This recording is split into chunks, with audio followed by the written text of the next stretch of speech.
রুহের জগতে আমরা এরকম একটা কনফারেন্সে জয়েন করেছিলাম।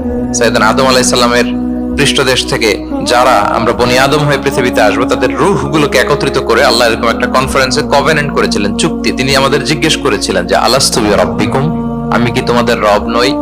আমরা তখন স্বীকারোক্তি দিয়ে এসেছিলাম, আমরা বলেছিলাম ক্বালু বালা শাহিদিনা, হ্যাঁ আপনি আমাদের রব। তার মানে রুহের জগতেই আমরা আমাদের রবকে চিনে এসেছি, ইসলামকে চিনে এসেছি রুহের জগতেই। ফলে দুনিয়াতে যখন কেউ সুন্দর করে কোনো অমুসলিমের সামনে ইসলামকে পেশ করে, প্রেজেন্ট করে, তার কাছে ইসলামকে বড্ড চেনা চেনা লাগে, ইসলামকে বড্ড আপন আপন লাগে। কারণ ইসলাম তার কাছে নতুন না, সে তো অনেক আগে ইসলামের সাথে পরিচিত হয়ে এসেছে। সুবহানাল্লাহ। রুহের জগতেই সে ইসলামকে চিনে এসেছে, ইসলামের সাথে একটা ইন্টারাকশন তার রুহের জগতেই ছিল। ফলে দুনিয়াতে যখন চমৎকার ভাবে কারোর সামনে ইসলামকে প্রেজেন্ট করা হয়, ইসলামকে তার কাছে অপরিচিত লাগে না, এলিয়েন মনে হয় না, বরং বড্ড আপন আপন লাগে তার কাছে ইসলামকে। ফলে সহজে সে ইসলামকে গ্রহণ করে।